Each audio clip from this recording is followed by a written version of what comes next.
Good evening, everyone, and thank you for watching Kentucky Sports Television. I am Thomas Beisner, joined tonight by Bradley McKee here in Pittsburgh at Robert Morris University, where last night Kentucky basketball team season came to an embarrassing end. It's fair to call it embarrassing. A very quick end in the first round of the NIT against Robert Morris. And Bradley, it seemed almost fitting of the season. You know, Kentucky's a team that has struggled and given you, I would say, you didn't know what to expect, except this was kind of expected last night, coming into this environment in front of this crowd. How surprised were you that Kentucky dropped its first game of the NIT? I was not surprised at all. We had talked about this on the way down here, that Kentucky, if they weren't prepared, it's going to be a hostile environment, wasn't ready to play, then this team would beat them because this team can shoot the ball very well, and as they did. And it wasn't surprising. Kentucky looked very, very flat. Didn't look like they were ready to play. We had saw something earlier in practice. These guys are kind of just going through the motions a little bit. Robert Morris had guys out here 2, 3, 4, 5 hours shooting before. They were happy. They were smiling. They were loose. Kentucky played very tight, so it didn't look very well. It was weird after the game. All the people, obviously excitement, fans rushing the court, lots of stuff. The people from Robert Morris, everybody's surprised. Like we shocked the world. We beat Kentucky. And you talk to the Kentucky media and the fans that were here, and they're all kind of like, well, it's not really that shocking. We expected this because it seemed like there's nothing to play for. And this team for so long had everything to play for. And they didn't reach out and grasp that going to the Vandy game, to the Arkansas game, Georgia. I mean, go back. They had a lot of opportunity to seize games and change the course of their season. They didn't do it. There wasn't really much on the table in the NIT. There's a, pride is always at stake, which they have not shown in a lot of games. Maybe that's the motivating factor. And Robert Morris, it was just a buzzsaw game. I mean, guys that typically fade. Alex Poitras was gone, came back for a little bit. But this was a very good basketball team, a very well-coached basketball team, and a hostile crowd. And it was really a no-win situation for the Cats. It was not. I mean, Ryan Harrell did not play well at all. He was flat. Coach Cal kept trying to get him in rhythm, put him in the game, take him out. Wilcher couldn't get a rhythm. He put him in, take him out. And it seemed like as a team they were not playing together. The only person that really came to play was two people, Paulson and Archie Goodwin. Those two played very, very hard. Archie gave it all he can give. Paulson did what he's supposed to do, but it seemed like they didn't have any rhythm. They didn't have a game plan. It seemed like they came in, they were just kind of out there on the court, like, oh, we're going to win this because we're Kentucky. No, Robert Morris came out. They played tough defense. They had a game plan, and they shot the ball well. And here they shoot 55%. So you knew there was going to be lights out. And their coach, Andy Toole, he's not going to be coaching here very long. I mean, one of the hottest young coaches in the game, going to get a great opportunity, as he deserves. I mean, they did a great job last night. But go back to Paulson and Goodwin. The biggest play of the game, I think, it was late when Kentucky cut it to 2, I think, and Archie Goodwin was fouled right here behind us. Flagrant foul. I mean, brutal. Almost ripped his head off. And when he pops up, it's him and Jared Polson. Again, him and Jared Polson, and Poitras goes over there, and then Cal runs over. But those two guys had the fire. Everybody else seemed like they were kind of on their heels. Willie cauley-stein did what he could. Poitras had his moments where he's yelling at his teammates demanding the ball. But there's just too much of, I don't know what's going on. And they could not match the fire that Robert Morris came with. But part of it was the crowd. And the crowd was as intense, as hostile as anything Kentucky has seen, at least in the last several years. And after the game, we talked with the players about how that crowd factored into it. Here's what they had to say. It was a different type of environment. We've played in big crowds, but it's just different when it's so small. It was almost closer to you. The environment's been like that all year. When teams, see Kentucky on their schedule, they make sure they sell out that game. They make sure they have a white out or a red out or, some kind of, crap like that. Here was a whole nother environment. I feel like that was the worst play, or the worst but best environment that we've ever played in, being so close to them. It was like they was right on top of you. It was crazy. It was a real hostile environment. Give them credit. Came out ready to go, and it was just a tough environment to play in. We played through crowds like that all season. Every crowd's like that. But it was just a regular road game. Just crowds into it. The yelling and screaming. And they're fine. Oh, it was a great crowd. I mean, it's up there with, in my career, one of the best that I've ever been a part of playing in. I mean, South Carolina freshman year, South Carolina sophomore year. I mean, those guys out there in the crowd, I mean, they went nuts. I mean, when you cancel school and when you let everybody prepare and go wild before the game, that's what it's going to happen. The crowd did not do nothing to us. We play in front of 25,000 on a nightly basis. 3,000 fans, no effect on us. It's just didn't do the things that we needed to win. But the crowd had nothing to do with it. I mean, you talking about us going to sold-out arenas no matter where we go. And it's triple, quadruple this. 3,000 is nothing. And Bradley, you hear the guys talking about that. When we got here, 2 hours before the game, people lined up all the way around the block, standing, screaming, yelling. There's a guy behind me almost trampled me in a coonskin hat and an Akeem Olajuwon jersey, neon shorts. I mean, these fans were wild. I mean, this was a college basketball environment. You heard Archie talk about we played in front of 25,000. This was close. You know, it was passionate. This was the biggest thing that they're going to see for a long time. What'd you think about this crowd last night? Like you said, we came in here 2 hours before. It's very cold outside. It's very cold here in Pittsburgh. Yeah. Meanwhile, they were outside, 200-300 people lined up, ready to come in. And when they came in, they were chanting from beginning to end. They did not sit down the whole entire game. They were yelling, like you said, the guy with the hat on. Yeah. He was yelling at everybody, the refs, the players. And this crowd was ready. They were ready for this. And you know what? There was probably 200-300 UK fans here. And you barely heard them. You barely heard them. They were like, "Go!" And when they did start chanting, they were the Robert Morris fans were screaming, "We can't hear you! We can't hear you!" So the Kentucky fans started saying, "CATS," and immediately all the Robert Morris fans started, "Sit down, shut up," and they did. They sat down, shut up. I mean, that was it. It was a weird crowd. It was crowd. They were weird. And it was, it helped carry on to a team that looked more motivated than Kentucky. It looked like they were playing with more passion. And Calipari talked about afterwards, some guys hijacked the program this year, and he's not going to let it happen again. They're going to carry maybe 15 players next year on the roster. But the players afterwards, we asked them, we said, guys, you're not where you wanted to be. You were a number 3 team. What went wrong? What into this?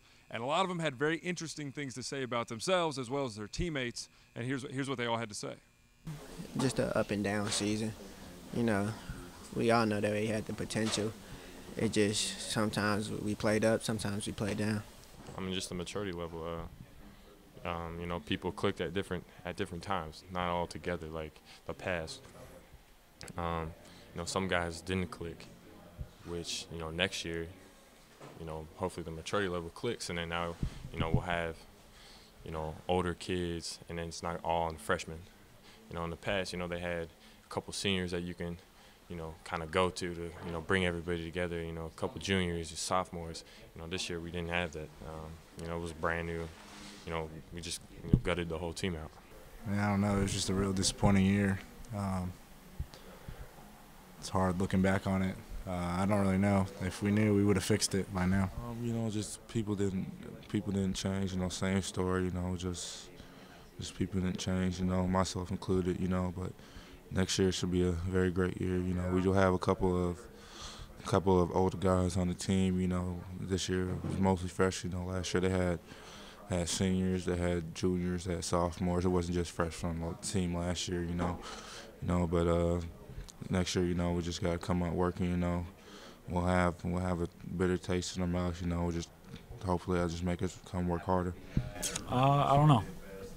I mean, we just got to come together a little bit better and play a little better together and fight and just scrap. Just competing mostly. That's where it starts with. Everything else will follow suit. I know I put in the work. I know Jared and all these other guys put in the work as well. It's just a matter of competing. And we got all the talent in the world, like I said. But if we don't compete, none of it's going to show. Don't have enough fight in some people. I don't think people cared enough this year. I think people thought stuff was just going to be handed to them. It was going to be a walk in the park just by what last year's team did. But I've been saying it all year. It was totally different than last year's team. Last year's team was very different. Very rarely do you see a team like that. And I think people thought that it was just going to happen like that, and it doesn't happen like that. And I know even last year's team, even the talent they had, you could just tell that they worked hard. Bradley, there are a lot of interesting things that come from that. All season long, Calipari said this team didn't have fire. They didn't have the makeup to be, a team that can really compete at a high level. And we saw it again last night. And interesting in the locker room with the season over, guys saying, I know, Archie, I know I put in the work. I know Jared put in the work. Some of these other guys put in the work. Julie saying there's no fire, no fight. These guys think everything's going to be handed to them. And then Alex Poitras said that and then put the blame on himself. He said, I believe that, I'm a guy that didn't give enough this year, that didn't go out and seize it. How do you change that? I mean, is that just something you're born with? Well, you can change it. You just got to come together. Each player has to look at themselves and say, okay, here's what I need to do to help the team out. And I feel like last night or even all season that a lot of guys were pointing the finger, blaming each other. They would say, well, I haven't done my part, but such and such and such. You can't do that. You got to come together as a team. There's no I in team, but you got to come together. It feels like, they didn't have that senior leadership, but I thought Julius Mays could be one of those guys since he's a fifth-year player. Well, he tried, but I think guys didn't really listen to him. Guys are kind of like, whatever, you're not, and a lot of people don't really, a lot of players didn't understand the program, like the history behind it. And I think that was a lot of it. They don't understand the fans are crazy and people want you to win here. And, if you don't, then they'll turn on you. Julius, I think, did as good of a job as he could. And the problem is it's hard to be a leader when you're the fourth best player on the team, fifth best player on the team, and it's especially hard when you're just as new as everybody else. Darius Miller was not the best player on last year's team, but he had put in the work. He put in the time, and he knew what went into it. And they didn't have a guy that was like that outside of maybe a John Hood or Kyle Wilcher, and those aren't the guys that are out in the forefront scoring 15, 20 points every night, so it's hard to do that. But it's just one of those things where Calipari, I love Cal. I love you, Cal. I love you a lot.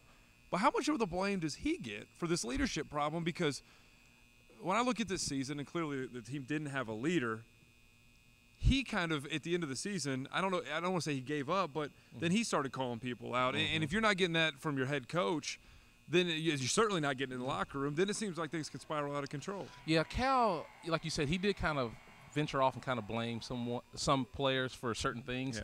But I think that he did the best of his ability to try to get them to come together. They just didn't listen. They didn't go with his game plan. They didn't listen to what he had to say, and that's why it showed that they got beat. You know, and I do blame Cal for some of this, but in the overall, I think Cal's learned the lesson. I think he's learned the lesson. Said, look, like he said, I'm gonna get 15 guys. Probably next year on the roster, and he's going to have interchangeable guys, and he's going to have guys that want to win. You can't get guys that just want to be here for 1 year and gone. He's got to build for this program, I think. He's going to recruit that personality, that killer instinct, which is what they need. And because you're going to put this talent together, next year's team is going to be a lot of talent. We'll talk about that here in a minute. There's so much there in terms of talent, but you got to have that fire. You have to have the right players to make it work, and you can look at the NCAA tournament. Teams that are there. Personality is the difference between this team being a threat in the tournament and losing the first round to Robert Morris, so that's a big problem. It is. Bradley talked about Julius Mays, who gave the Cats probably the best leadership they got all season from anyone. Last night, of course, ended up being his final college game in a career that made its way over 3 stops. We talked with Julius afterwards about how he was feeling, finally putting on the college jersey for the final time. I mean, it hurts. I don't think it really hit me yet that this was my final college game. I definitely didn't want to go out like this. It's cut me real deep. It's going to haunt me for a long time. But, I don't regret it at all. If I had the decision to make over again, I would have came here. I like to apologize to the Big Blue Nation. This is not the type of year we wanted to have, and, expectations are high. But like I said, I apologize, but, I'll take this as a learning experience and further my life. You were, of course, only here 1 year, but all season long we've heard the guys talk about how you're the big brother. Your grandpa Julius to them, or big brother. Those bonds, I mean, you guys, you're going to continue to carry those through, right? The close bonds you formed this year. Oh, definitely. Regardless of what happened on the court, I got great relationships with my teammates. I look forward to still being there for them. I'm sure they're going to still need advice, still need somebody to talk to, and I'll be that guy. I still love them like little brothers, but. I'm not happy with the season, but that doesn't change anything. How much did the crowd, it's a different environment, y'all coming into a smaller gym and a little different. How much did that affect you guys maybe more than you thought, or was that just a non-factor? I mean, it's not a crowd we haven't seen, and it's not something we haven't faced. Where every game we play, everybody comes out like that against us. But, I just think it just don't have enough fight in some people. I don't think people cared enough this year. I think people thought stuff was just going to be handed to them. It was going to be a walk in the park just by what last year's team did. But I've been saying it all year. It was totally different than last year's team. Last year's team was very different. Very rarely do you see a team like that. And I think people thought that it was just going to happen like that, and it doesn't happen like that. And I know even last year's team, even the talent they had, you could just tell that they worked hard. Well, as Julius Mays gets ready to head to the next part of his life and maybe a professional basketball career, several of his freshman teammates have a decision facing them. They sound like they're going to be coming back. We will break down after the break who sounds like they're coming back and what they have to gain by coming back to UK next season. That's right after this. Check your forecast on CN2.